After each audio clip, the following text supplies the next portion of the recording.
Você é um colega médico e solicita exames de rotina para o seu paciente. Ultrassom de tireoide, exames de sangue, o perfil hormonal. Mas algumas vezes o resultado desses exames é um pouco mais desafiador. E o ultrassom de tireoide mostra um nódulo suspeito para malignidade, um TIRADS 4 ou um TIRADS 5. O que fazer nesse momento? Esse vídeo é para você. Todos nós já tivemos esse tipo de dúvida na nossa prática clínica. Estamos frente a um nódulo suspeito a ultrassom. O que fazer nesse momento? Solicito uma PAF? Encaminho para um cirurgião? Será que há alguma outra opção para esse paciente? Quando um laudo vem com características suspeitas do nódulo a ultrassom, é natural que haja preocupação.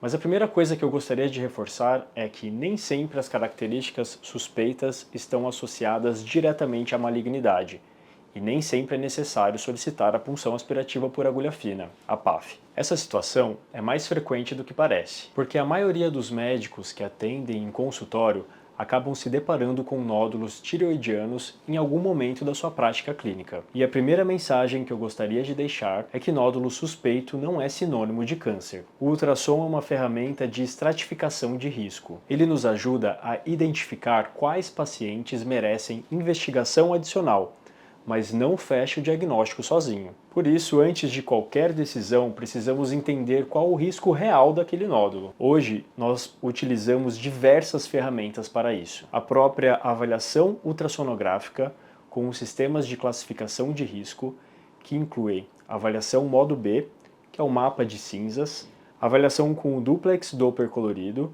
que é o mapa de cores, que mostra a vascularização do nódulo, a elastografia, que vai mostrar a rigidez do nódulo, e até mesmo ferramentas como o contraste por microbolhas, que vai mostrar em detalhes a vascularização no interior do nódulo.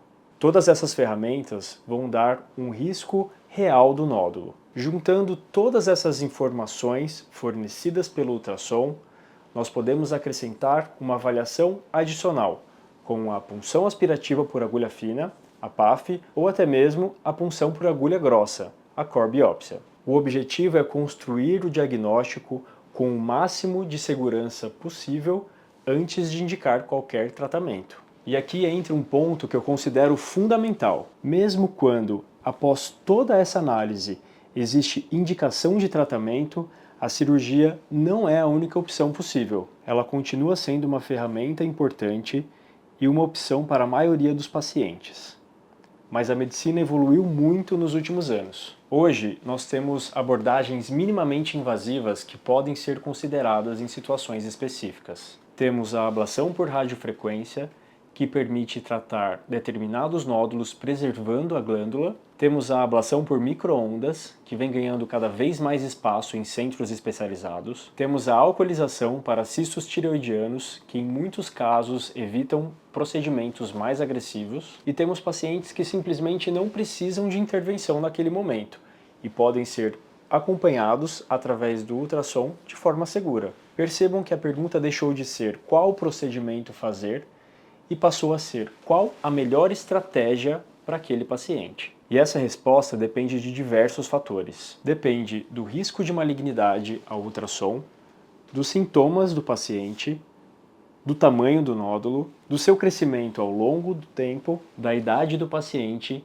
e das suas comorbidades. Depende também das expectativas daquela pessoa. É por isso que eu acredito muito na discussão multidisciplinar. Quando um colega me encaminha um caso, muitas vezes a decisão mais importante não é qual técnica utilizar, é definir se aquele paciente realmente precisa de alguma intervenção e qual técnica é possível para aquele caso. Às vezes a resposta será o acompanhamento, às vezes uma nova biópsia, às vezes a cirurgia, às vezes a ablação por radiofrequência, às vezes microondas, e no caso do cisto nós podemos inclusive considerar a alcoolização. O importante é que o paciente tenha acesso a todas as alternativas adequadas para o seu caso. Então, colega médico, se você recebeu um exame com um nódulo suspeito a ultrassom e ficou em dúvida qual é o próximo passo, não pense apenas em encaminhar. pense em discutir o caso, porque nenhuma tecnologia substitui uma boa indicação. E nenhuma boa indicação acontece sem uma avaliação individualizada e sem conhecer todas as ferramentas que hoje temos disponíveis para cuidar daquele paciente. Se você, médico, endocrinologista ou ginecologista, está em dúvida frente a um diagnóstico de um nódulo suspeito ao ultrassom, entre em contato comigo ou minha equipe e juntos vamos pensar nas melhores possibilidades para o seu paciente.